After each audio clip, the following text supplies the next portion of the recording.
राम नारायण राम, राम नारायण राम, राम नारायण राम।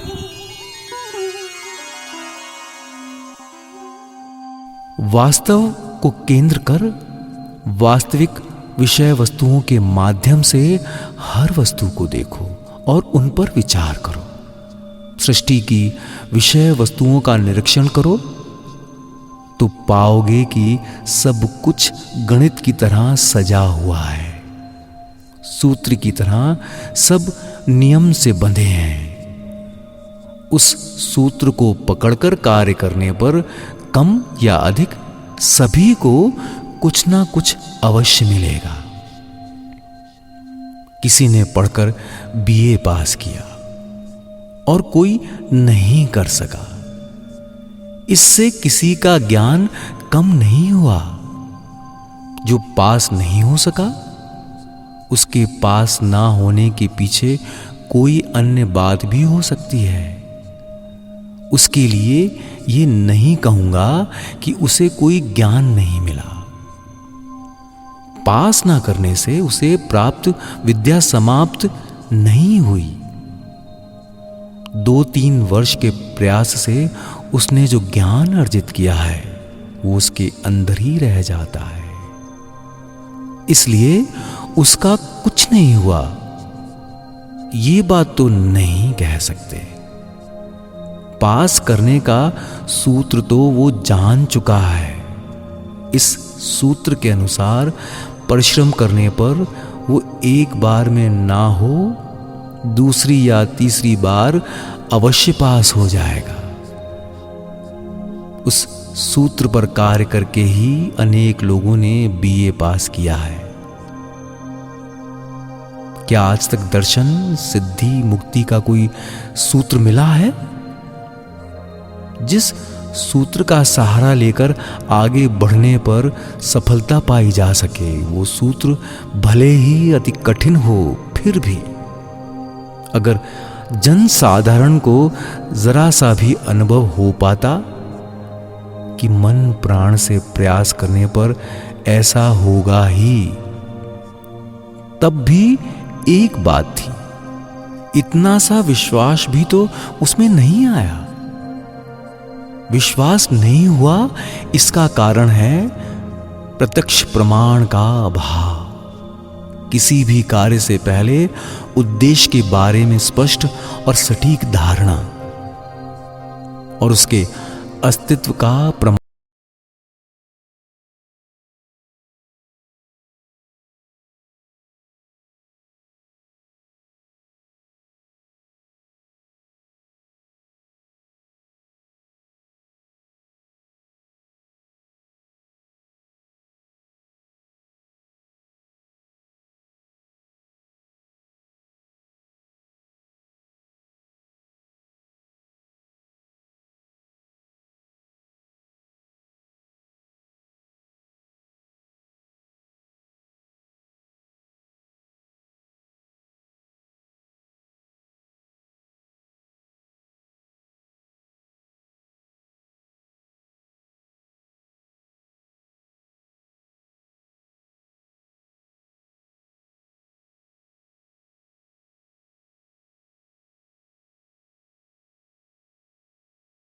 जिसके अस्तित्व के बारे में स्पष्ट धारणा नहीं है, तो उसके बारे में ये कोशिश उतनी जोरदार नहीं हो सकती।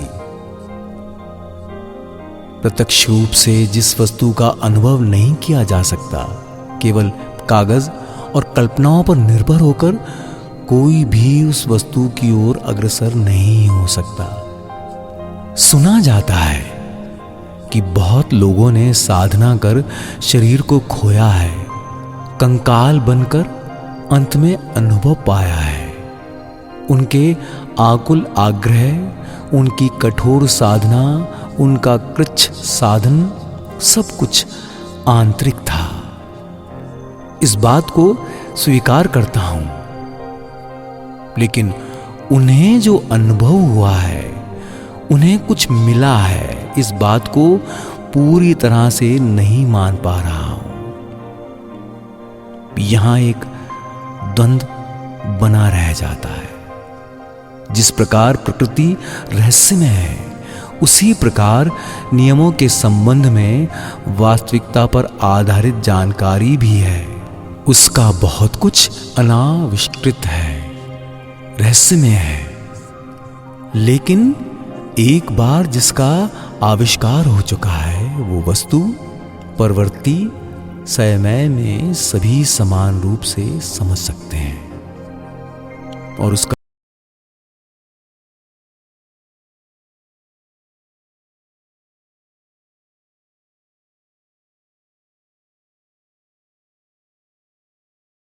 बाद की पीढ़ी उसकी साधना के फल को 40 मिनट में समझ जाती है और उससे उपकृत होती है।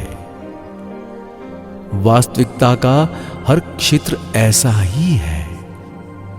जिस वास्तविक रहस्य का एक बार उद्घाटन हुआ है, जो एक बार आविष्कृत हो चुका है, उसके बारे में और कोई दुविधा या द्वंद्व नहीं रह।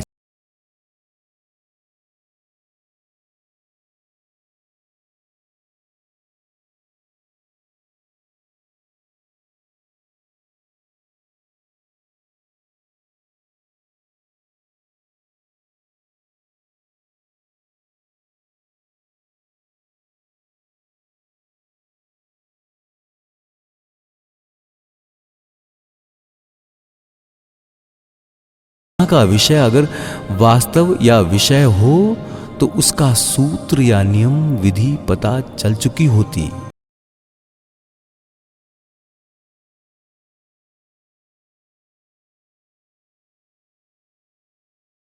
प्रमाण के बारे में परिचित हुआ जा सकता था। इसीलिए संक्षेप में उनकी बात मान लेना संभव नहीं हो पाता। प्रकृति ने कुछ भी छिपाकर नहीं रखा है। सहज सरल मार्ग से संकेत देकर वास्तविक मार्ग पर ले जाती है। इसीलिए कोई अवास्तविक बात कहने पर उसे मान लेना संभव नहीं है। इसी पृथ्वी पर करोड़ों जीव हैं। अगर एक को भी उचित बोध हुआ रहता तो उस अनुभूति का सुर का सबके अंदर होना उचित था। साधना की ओर बाद में आऊंगा, लेकिन उसका उद्देश्य तो स्पष्ट होगा। मैं ये नहीं कहता कि उन्हें कुछ नहीं मिला है, लेकिन जब तक वो सबके अंदर नहीं आ जाता, मान नहीं पा रहा हूं।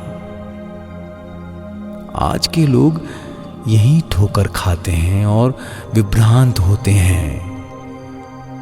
किसी को हराने के लिए धक्का दे देना मैं अपराध मानता हूं, जबकि सहज सरल लोग इस मार्ग पर विभ्रांत हो रहे हैं।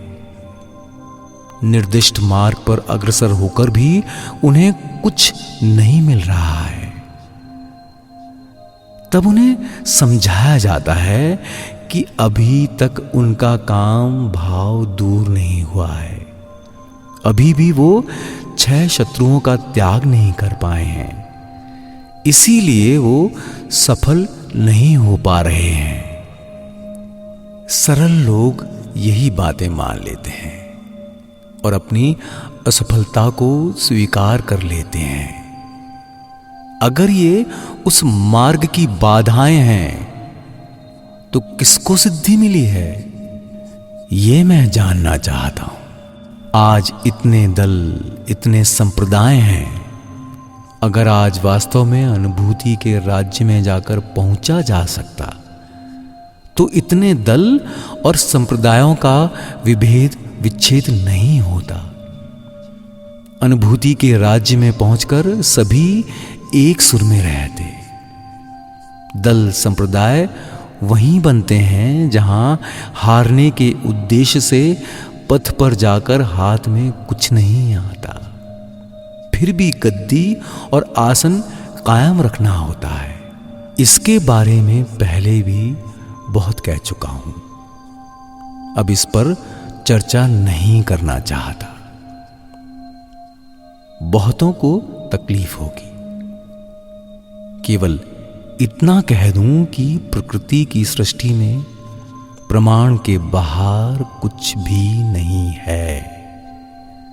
आज तक इस बारे में गणित के सवाल जैसा कोई हल मुझे नहीं मिला। अतः ये मेरे विचार के साथ मेल नहीं खाते। अगर कभी मिले तो मैं अपने मत और मार्ग में परिवर्तन करूंगा। तुम भी इसी तरह वास्तव के मार्ग पर अग्रसर होते रहो। केवल अंदर का विश्लेषण करने वाले कांटे को सही बनाए रखो। सब मिलकर बोलेंगे राम नारायण राम, राम नारायण राम, राम नारायण राम। राम नारायण राम नारायण राम नारायण राम भजले।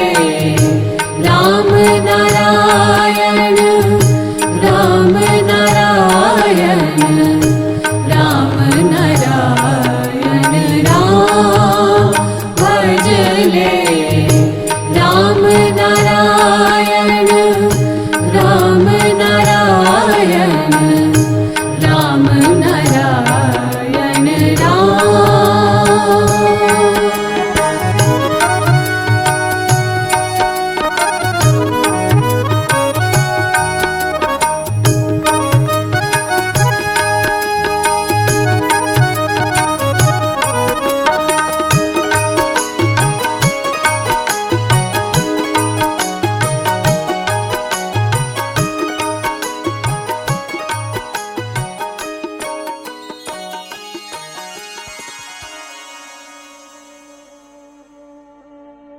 मुझसे एक पत्रकार ने पूछा, जी मैंने सुना है कि ठाकुर कहने पर आप बहुत नाराज होते हैं, इसलिए ठाकुर शब्द का उच्चारण ना कर हम आपको परमपिता कहकर संबोधित करते हैं। हे परमपिता, देश की वर्तमान परिस्थिति के बारे में मेरी कुछ जिज्ञासा है। हमारे देश में तथा पूरे विश्व में धर्म को लेकर मतों में अनेक विरोध चल रहे हैं। विभिन्न मतावलंबी इस विषय में विभिन्न प्रकार की बातें करते हैं, लेकिन किसी भी उत्तर से हम संतुष्ट नहीं हो पा रहे हैं। मन की संतुष्टि नहीं हो पा रही है। धर्म के बारे में आपके व्यापक और उदार मत, पथ और आदर्श की बात मैं अनेक लोगों से सुन चुका हूँ। आपके द्वारा लिखी गई विभिन्न पुस्तकों और पत्र पत्रिकाओं में भी कुछ पढ़ा है। धर्म के विषय में आप जिस अखंड मत एवं आदर्श की बात करते हैं, आपने धर्म की जो व्याख्या की है उससे हमें कुछ संतुष्टि हुई है। फिर भी मैं आपसे धर्म के बारे में कुछ विस्तार से जानने आया हूँ। एक और बात, 1 मई को पूरे विश्व में श्रमिक दिवस के रूप में मनाया जाता है। सुना है कि आप कहते हैं श्रमिक ही समाज के स्तंभ हैं। श्रमिकों के बारे में आपका जो व्यापक बोध और आदर्श है, उस विषय में आपके मुंह से कुछ सुनना चाहता हूँ। अगर दया कर कुछ कहें तो कृतार्थ होऊंगा। परमपिता, तुम्हारी सरल स्वीकारोक्ति से खुशी हुई।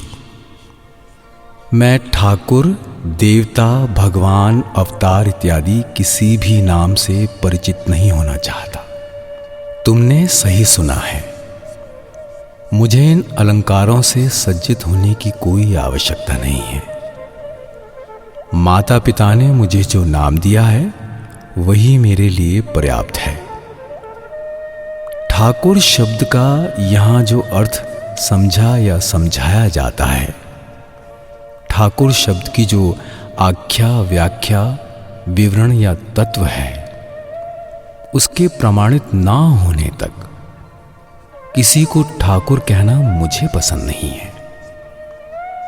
पता नहीं तुमने ध्यान दिया है या नहीं, ठाकुर शब्द का प्रयोग विभिन्न अर्थों में किया जाता है।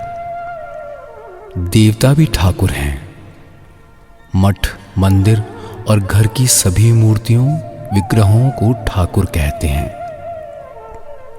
जो गुरु गुसाई हैं, उन्हें भी ठाकुर कहा जाता है। भोजन बनाने का काम करने वाला भी ठाकुर कहलाता है। कौन किस अर्थ से क्यों कहता है, इसके बारे में मैं कुछ नहीं कहता, और ये बात हमेशा तर्क संगत भी नहीं होती। किसी को पहचानने के लिए ठाकुर शब्द का प्रयोग एक चिन्ह, एक पदवी की तरह भी किया जाता है। ये ठाकुर हैं, ये गुसाई हैं, ये भगवान हैं, ये अमुक हैं, कहकर मानो पहचान कराई जाती है। मैं इस तरह चिन्हित होने को तैयार नहीं हूं। जिसके अंदर के अर्थ से मेरा कोई जुड़ाव नहीं, मैं ऐसी उपाधि व्यर्थ क्यों स्वीकार करूं? अनेक प्रकार की उपाधियां हैं, राय बहादुर, खान बहादुर, राय साहब इत्यादि। पहले से ही निर्धारित है कि ये काम करने वाले को ये उपाधि दी जाएगी। उसी प्रकार लोगों के कार्य को देखकर ही उपाधियां दी जाती हैं। लेकिन ठाकुर का जो विवरण या वर्णन है, वो मुझसे किसी भी तरह नहीं मिलता। इसीलिए सोच विचार कर मैं ये पसंद नहीं करता कि कोई मुझे ठाकुर कहे। लेकिन लोग कुछ ना कुछ कहकर तो संबोधित करेंगे। इसीलिए कोई बाबा कहता है, कोई ठाकुर कहता है। ये संबोधन नाम के रूप में है, इसीलिए उत्तर भी उसी तरह दिया जाता है। मेरे पिता को कोई मामा कहता है, कोई फूफा कहता है, कोई चाचा, कोई ताऊ कहता है। कोई कुछ भी कहे, मेरे तो वो पिता ही हैं। विभिन्न संपर्कों से जोड़कर अलग अलग लोग मेरे पिता को अलग अलग नाम से पुकारते हैं, पर मेरे लिए तो पिता का संबोधन ही मान्य है। इसीलिए मैं उन्हें इसी नाम से पुकारने का अभ्यस्त हो चुका हूं। जो लोग मुझसे विभिन्न रिश्तों से जुड़े हैं, उनमें कोई मुझे मामा कहता है, कोई ताऊ, कोई चाचा। क्या मैं उनके बुलाने पर जवाब नहीं देता? इसी तरह अनेक लोग ठाकुर कहते हैं, परम पिता कहते हैं, बाबा कहते हैं। अगर मना भी करूं तो नहीं मानते, उन्हें दुख होता है। कितने लोगों को मना करूं, वो अपनी इच्छानुसार नामों से मुझे संबोधित करते हैं। पहले ही कह चुका हूं, यहां ठाकुर शब्द का जो विवरण सुनाई देता है, वो ठाकुर मैं नहीं हूं। तुम मुझे परमपिता कहकर संबोधित कर रहे हो, मैं परमपिता भी नहीं हूं। पर किसी ना किसी नाम से तो बुलाना ही होगा। तुम भी इसीलिए कह रहे हो, मैं भी सुन रहा हूं। वरना हे महाशय सुनिए, एक बात सुनिए, इस तरह बोलना होगा। ये भी तो एक नाम है, व्यक्ति का नाम है। नहीं तो कहना होगा अमुक महाशय। सब नाम है, व्यक्ति के नाम। चाहे जिस नाम से बुलाया जाए, उसी प्रकार का मन लेकर मुझसे बात करने पर मुझे प्रसन्नता होगी। छोड़ो, इस संबंध में बात कर समय नष्ट करने से कोई लाभ नहीं है। अब जो जानना चाहते हो, उसी के विषय में कुछ बातें कहता हूं। पहले श्रमिक दिवस की बात करता हूं। 1 मई को पूरे विश्व में श्रमिक दिवस मनाया जाता है, एक निर्दिष्ट दिन की घटनाओं का स्मरण कर, जिससे इस विश्व के समस्त श्रमिक एकबद्ध हों। ये भी नाम की सीमा में ही आता है और श्रमिक दिवस को अगर कर्मी दिवस कहा जाए तो वो भी नाम ही है। संसार में सभी कर्मी हैं। इस संसार में थोड़ा या अधिक परिश्रम सभी करते हैं। प्रत्येक जीव कर्म के प्रवाह में है। श्रमदान से ही इस जीव जगत का निर्माण हुआ है। हर जीव एक दूसरे का सहयोग लेकर ही चल रहा है। इसी प्रकार आज का जगत एक श्रृंखला के सुर में अग्रसर है। अगर श्रम शक्ति को सद्भाव, सच्चा मन, शुद्ध विचार और निष्ठा सहित कार्य में लगाया जाए तो क्या नहीं किया जा सकता। श्रमदान श्रम शक्ति से ही इस जगत का रूप और व्यवहार है। अगर वो शक्ति स्वच्छ गति से निष्ठा के आदर्श सहित स्वतः स्फूर्त रूप से सबके अंदर जागृत हो तो कितना अच्छा हो। ऐसा नहीं कहा जा सकता कि नहीं होती, हो रही है। तभी आज का संसार अव्याहत गति से चल रहा है। लंबे समय से कारीगरी, स्थापत्य और मूर्ति कला, यान वाहन और नित्य प्रयोजनीय वस्तुओं के नए नए आविष्कार से हमारी जीवन यात्रा को सुनियंत्रित करने का प्रयास चल रहा है। कितना सूक्ष्म, कितने सुंदर कसीदाकारी के द्वारा ये शिल्पकला विकसित हुई है, उसे भाषा में व्यक्त नहीं किया जा सकता। पता नहीं कितने कुशल कारीगरों के श्रमदान से ही ये संभव हुआ है। सोचने पर आश्चर्य होता है। गंभीरता से ध्यान देने पर पता चलता है कि हम सूक्ष्म से अति सूक्ष्म की दिशा में ही आगे बढ़ रहे हैं। कितना परिश्रम कर, छैनी हथौड़ी लेकर, कुदाल से मिट्टी काटकर, पेड़ पौधे काटकर चारों ओर विभिन्न प्रकार के भवन और महल बनाए जा रहे हैं। इसमें कला की दृष्टि से कितने भाग हैं। सूक्ष्म से सूक्ष्मतर भाग बने हैं। शिल्पी को कला की दृष्टि से कितना कुशल, कितनी गहराई में प्रवेश करना होता है। ये सब श्रमदान की वजह से ही संभव हुआ है। सबके सम्मिलित प्रयास से ही बड़े बड़े कार्य संपन्न हुए हैं। डाइस सम्राट नहीं होता, उसे सम्राट कहना उचित नहीं है। डाइस सृष्टा जैसा ही है, वो सम्राट बनाता है। डाइस अपने श्रमदान से पृथ्वी को परिपूर्ण करने का प्रयास कर रहा है। कह सकते हो सभी तो परिपूर्ण नहीं है, तो क्यों नहीं है? अनेक लोग श्रम शक्ति का प्रयोग विकृत रूप से करते हैं, इसीलिए ये दुरावस्था दिखाई देती है। पर डाइस अपनी श्रम शक्ति के माध्यम से 1000 रुपए के नोट से लेकर 1 रुपए के सिक्के तक सब कुछ बनाता है। भारत या पूरी पृथ्वी पर जितनी आवश्यकता है वो अपने श्रम से उतना ही दान करता है। मन में ये प्रश्न उठना स्वाभाविक है कि ये अभाव क्यों रह जाता है। सब मिलकर बोलेंगे राम नारायण राम, राम नारायण राम, राम नारायण राम। राम नारायण, राम नारायण, राम नारायण राम भजले। राम